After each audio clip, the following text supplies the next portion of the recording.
Hey, you know that bag of bones you've had sitting in your freezer for a year, months, since the last time that you bought a side of cow, or maybe that you've just bought them from the store, or maybe some friends gave them to you and they're in the bottom of your freezer just sitting there taunting you because you just don't know what to do with them, but you know you should use them because you don't want to waste them.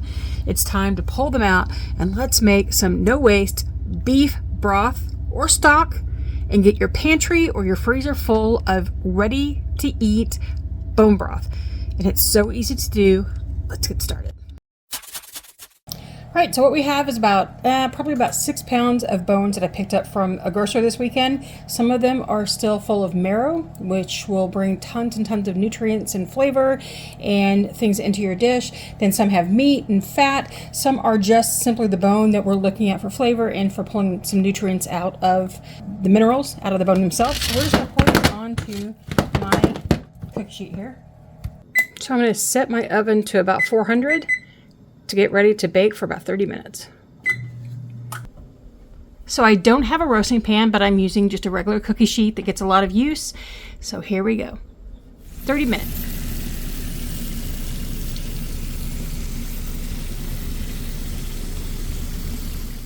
All right, now that we are out of the oven, I don't know if you can see it, but what I have is a lot of liquid at the bottom as fat and marrow have cooked down. And then we have these nice caramelized bones that will make some really great broth or stock.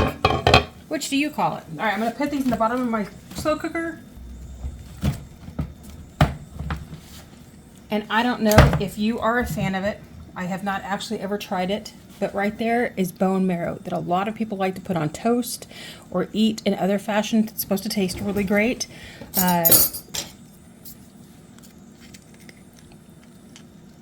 There you go. Have you had it before? What do you think?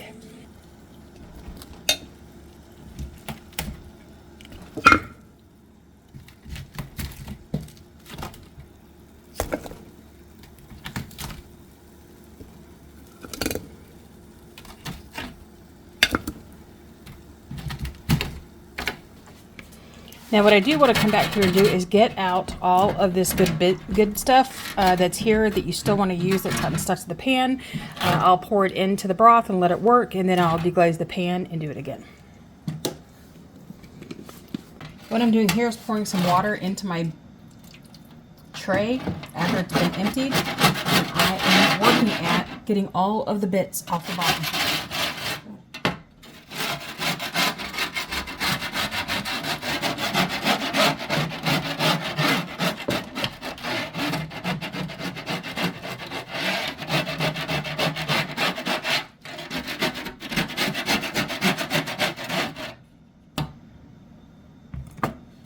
As much as I can get.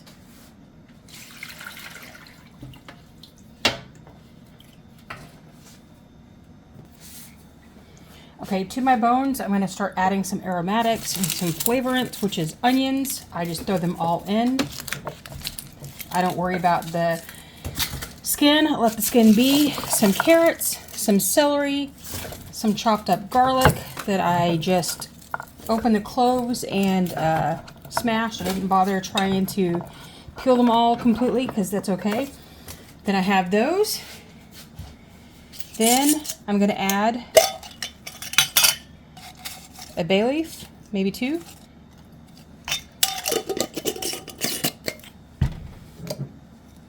A handful of peppercorns.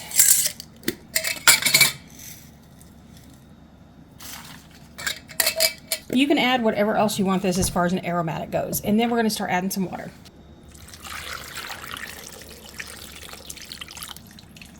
Now I want the water right up to the top. I want to fill it up as much as I can. What you don't want to do is have only a couple of bones and then all the water, because then you're going to get really watery broth that won't have a lot of flavor. But there we go. Now, here's the controversial step. To add it or not. Can you see it? There you go. Apple cider vinegar. I put just a splash. Don't want too much because you don't want to make it all acidy.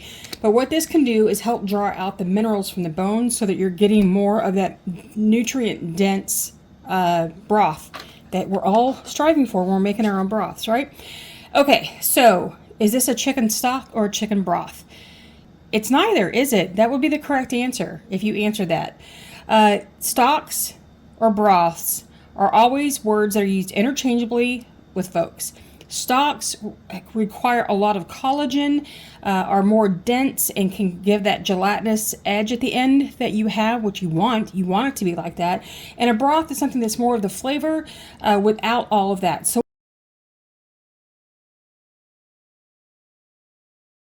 what we're going to do is we're going to make a stock with this first batch. Once it's done, we're going to drain it and then do it again, and that's going to create some broth because it won't have all of that dense nutrient in it. All right, here we go. We're going to do high for about an hour. After that first hour, they're going to go ahead and drop the temperature and let it simmer for about, I don't know, it's 3 o'clock in the afternoon. This will go at least for 12 hours, if not 18. Here we go. Large spider that I'm going to start taking out all of the bones and vegetables first so that I can get just the liquid. I may have to do this a little differently. This is a little too big for my slow cooker. It's made for all my big stock.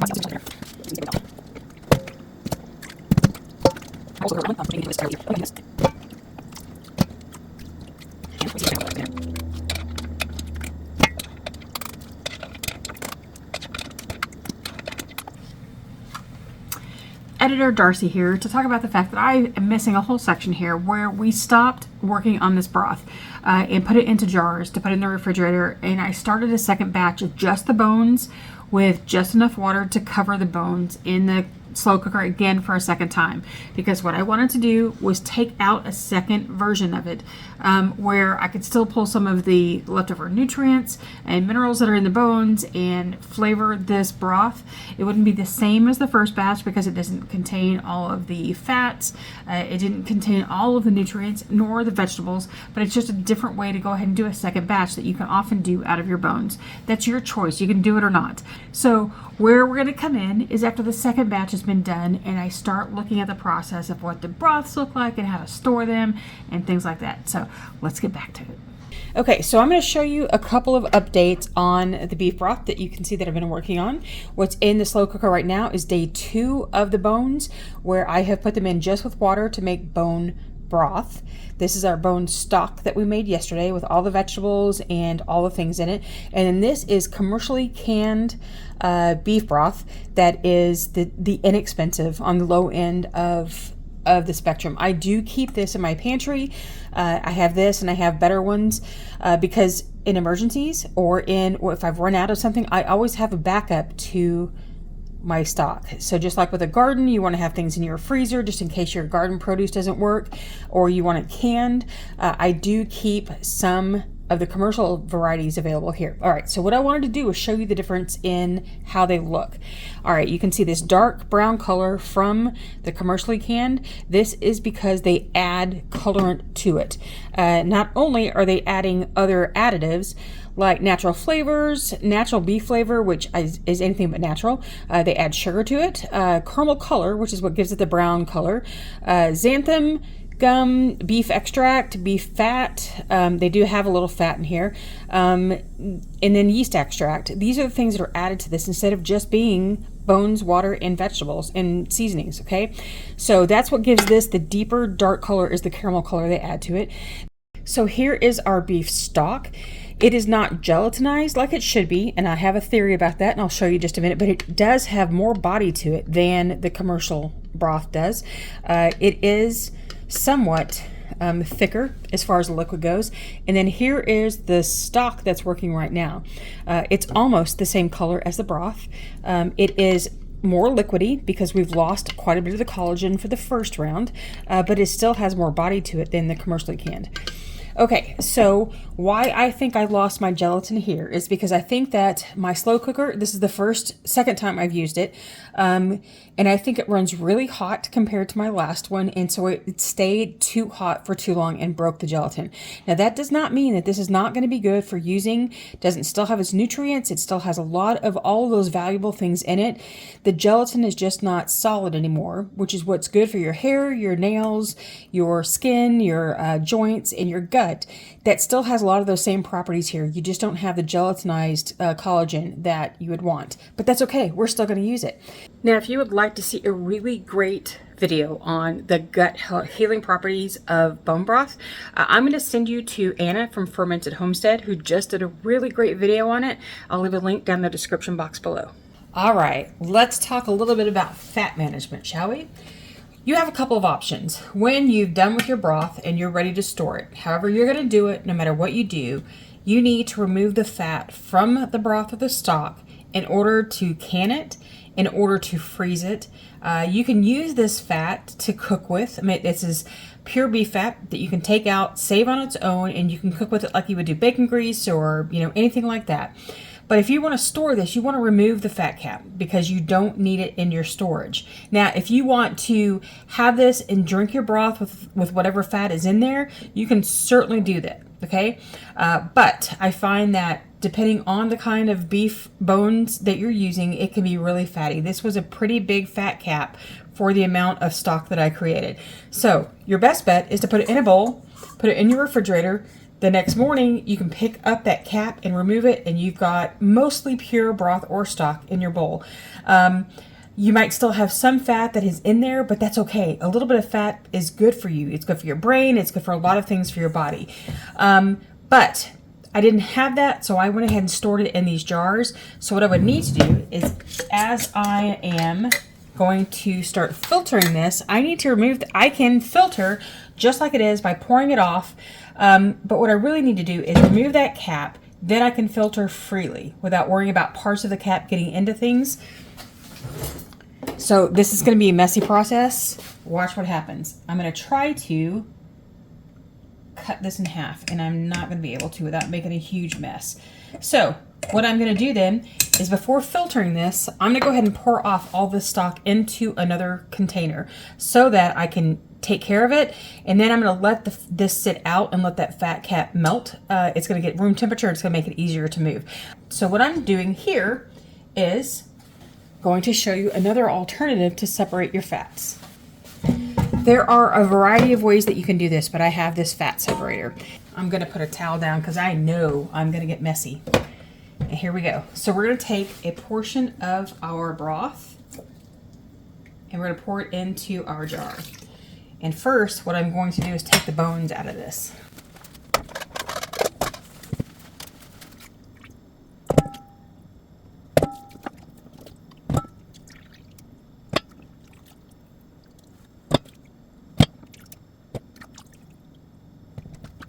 Okay, next what I'm going to do is take my strainer and try to take out all the really big stuff, because what we don't want is any of this to go through our oil separator, nor do we want to mess with that with filtering because it's big and it's just easier to take care of it up front. Now, before we go much further, you're going to ask, what do you do with the bones? I know a lot of people will cook these bones down even more in their oven and get them good and dry, and then put them in a dehydrator, dry them out, and then grind them to make bone meal. I am not there yet. I haven't learned how to do that. I'm going to put these in the freezer because I need to investigate more on how to do that, and then I will make a separate video about how to make bone meal out of these. But for right now, this is going to go into the freezer until I am ready to do. Okay, now let's talk about the fat separator.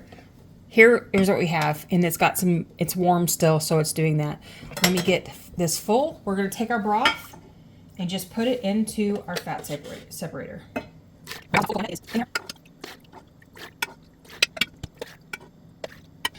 Can you see already, just from sitting here, we're already getting this fat separated from this settling. So here's a fat cap that, while it's not completely capped yet because it's not cooled off, it is already separating. Okay, I'm trying to get you up really good and close so you can see this. I'm going to start allowing the broth to pull out. So you can see it releases the bottom. And as you see the fat start to approach the bottom, that's when you begin watching really closely. You can even adjust the thumb press here. We're seeing where my thumb is. You can adjust the pressure on that so you only get out a little bit or a lot. So as you get close, you can kind of adjust the amount coming out. And as we get closer, I'm going to let up a little bit.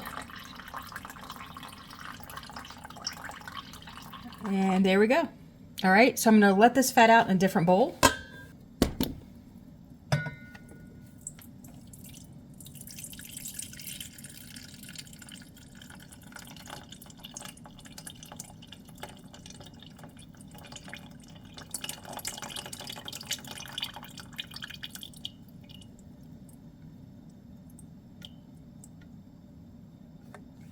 Now you can see the fat content at the top of this. You can see those globules forming, where here you don't have it. Now, does this mean that this stock is 100, this broth, because this is broth, is this 100% fat free? No, it's not. You're not going to get 100% fat free, but you got most of it out. And that's all you need, because you can still can it with a little fat in it. It's not going to hurt.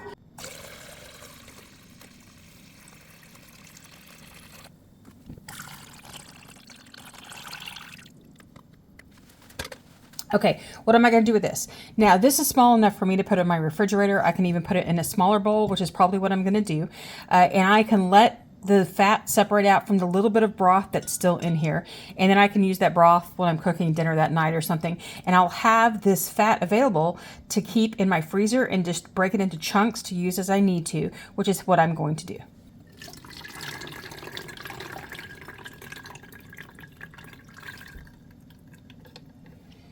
I don't know if you can see the difference between this broth that I did and the broth that I did yesterday. This is definitely more gelatinized. It's been in the refrigerator. You can see how it kind of is solid here.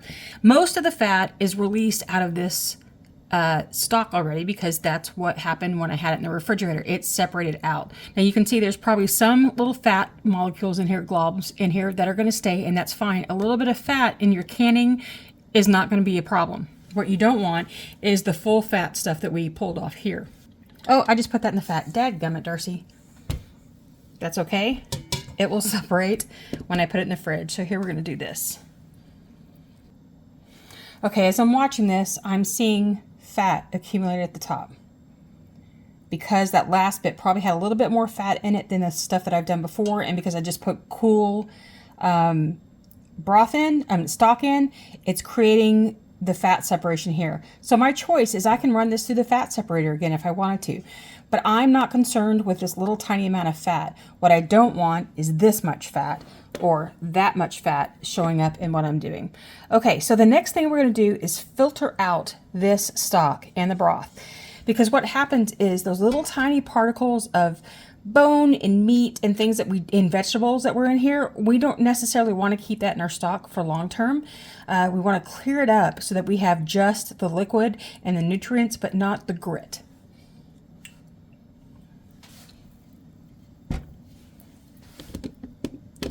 Okay, so I decided that what I'm going to do is take because fat rises to the top, okay? It does not settle in the stock that's in the bottom. I'm going to take off this top layer of liquid, and I'm going to run it one more time through the fat separator. Pouring out the last of that big jar, brought more fat into it. And again, this little bit doesn't matter. But for those of you who might be concerned about it, here's something that you can do to fix it. You don't need to go through the whole bowl again. Just take off this top layer of liquid. Okay, you can just kind of skim the top up here and gather it.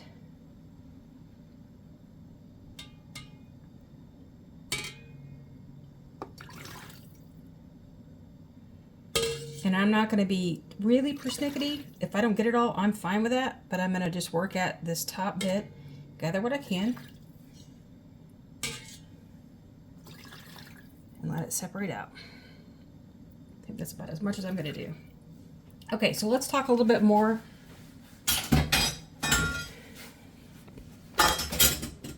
So while I'm letting this finish separating, let's talk a little bit about fat. When you're cleaning up all of your, so while I'm letting this separate and finish up, let's talk a little bit about that fat. What you do not want to do is take any of these bowls and just simply rinse them off in your sink. My bones had a lot of fat in them. That may not be your particular bones that you get from your butcher or however you get them. Some may be cleaned up better than mine were, but if you have a lot of fat and if you put this down into your drain, it's going to clog your drain eventually, because even if you're rinsing it off with hot water, that water only stays hot for so long as it goes down the drain, and that fat gets cold really quickly and starts sticking to the thing that it can stick to. And if you've already got a little buildup happening, that fat's going to stick to that buildup and continue the buildup. and eventually you will clog your drains. So what I do, this is a time when those rags, I've got a little box of those rags that are about to go in the trash, that are just worn out completely, that I don't want to keep for whatever reason. They're the ones that are about to get thrown away. That's when I use them to clean out fat like this, wipe it up as much as I can, and then throw those things away. That's the time that bye-bye, it's time. You've had your life. You can also use paper towels or whatever you need to use, but do not put this down the drain, please. Your plumber will thank you, and your pocketbook will thank me after you make sure that you do that so that you don't run up that plumbing bill. So before we get to filtering, I want to talk about fat, all right? My meat had a lot of fat on it. Yours may not, depending on your butcher, how much they clean up those bones, if there's any meat and fat left on them. Mine had quite a bit. So everything is coated in a layer of fat as it cools off. Please do not just simply rinse this in your drain. Don't just put some hot water on it and put it in your drain. This is when I do a little rag maintenance. I have a box of rags that are pretty worthless. They have gone through the ringer for a while. I keep this little box set aside for jobs such as this. I will wipe down everything I can with these rags before I put them into my sink with hot soapy water to get rid of whatever residual is left on there. I do not want that stuff going down my pipes. You do not want that stuff going down your pipes, because what happens is, even if you rinse it with hot water, going into your house, into the plumbing system, it cools off very quickly. That water doesn't stay hot for long, and the fat stays hot even less time. It will cool off very quickly. So as it goes down that drain, no matter how much water is pushing through, it starts clinging to the things that it can cling to. And if you already have some buildup, it starts attaching to the buildup. And what happens is, eventually you will create a clog. Your pocketbook will thank me by not having to call the plumber, by not putting this stuff down. Wipe this stuff off with a paper towel, with some newspaper, with old rags. Get rid of it first before you wash it. Okay, next thing we're going to do is do some filtering. What I have here is a tea towel or a flour sack towel. Either work. This is what you might know as a tea towel. Sometimes they're printed like this, but it's cotton fabric that is pure cotton. There's no polyester, there's nothing else in it. These are flour sack towels that you can use for filtering, for cheese making. I mean, you can use it for all sorts of stuff. So what I'm going to do is pour this over my bowl. What I don't want to do, or I'm going to put this over my bowl, and I'm going to start in one section, because as you filter, you want to move this around, because this is going to get clogged with the stuff it's filtering out. Now, my grandmother didn't do a lot of filtering when she worked with broth, and this is completely up to you. I just choose to go ahead and get rid of it. If it's stored in the refrigerator, it tends to settle to the bottom of your jar anyway, so it's not as if it floats a lot. So I hope we can get this right. All right, so what I'm doing is taking out a little ladle full of liquid and pouring it into my towel. You don't want to do it hard, because you don't want to let your towel just, fall into your bowl.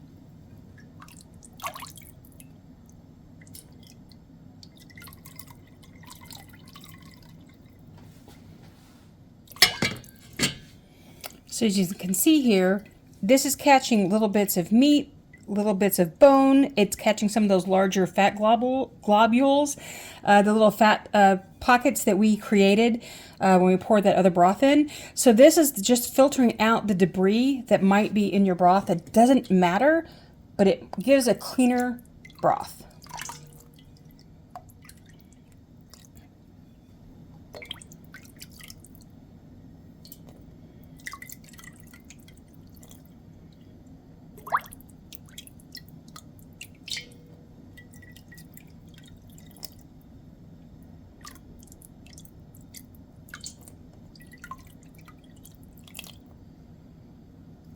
And you can see as it's starting to not just go right through the cloth right here, because it's got enough collected in there that it's not a best filter. So you can just move it aside a little bit and give yourself another clean space to work with. Something you can do is just clamp something on this so you don't have to worry about the towel.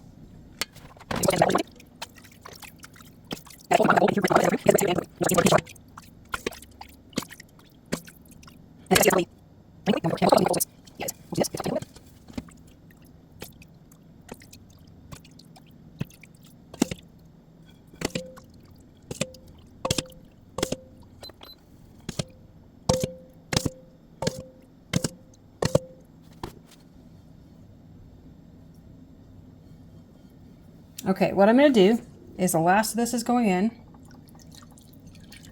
just like that. And while my bowl is full now, I'm going to just pick it up.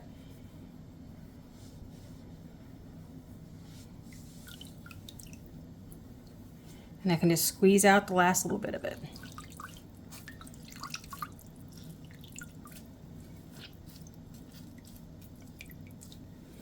Now, and yes, my stovetop is dirty right now because I keep dripping everything. But here is what it looks like. Okay, this is all the grit and stuff that it pulled out. This is remnants of vegetables. I can see some carrot there. There's remnants of fat. There's remnants of the meat and a few little bone pieces that I can see that kind of broke off during the time. So that's what you've taken out of your broth so that it'll be a cleaner broth to store. Now I will take a paper towel to this, just like I talked about before. This one is paper. I'll just kind of scrape off the top of this to make sure that the biggest parts of the fat are out. Then I'll rinse this out and then throw it in my laundry. So here's the fun part. Your work is done. Now this process seems pretty labor intensive and it takes days. And while yes, it can take a couple of days, most of it is hands off. You are not spending 2 or 3 days doing tons and tons and tons of manual labor. Your slow cooker is doing all the work for you. You just have to manage a little bit between times. Doing that fat separation would have taken me less than 5 minutes if I wasn't recording and trying to make sure I, talked about things. Doing any of the prep work took less than 5 or 10 minutes for any of those pieces. So all in all, I probably spent an actual maybe 20, 30 minutes at the most doing any of the maintenance of this overall. It was just time taking to let it cook.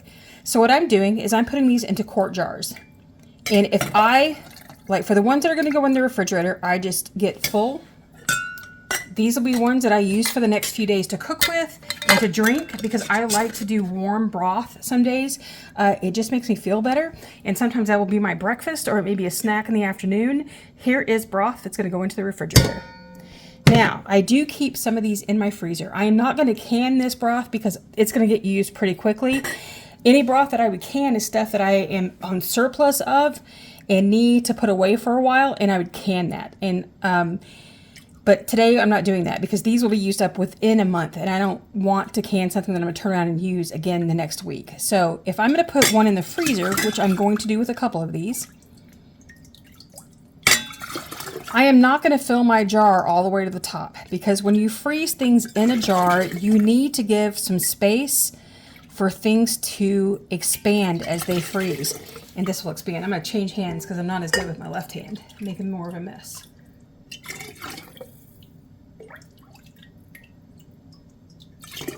So especially with the jars that have a shoulder like this, even though this is a wide mouth jar, it has this shoulder here. And if you filled it up and then this expanded, it would have nowhere to go and it often will break a jar. So I will leave a good inch or two of free space for this liquid to expand, for this to go in the freezer.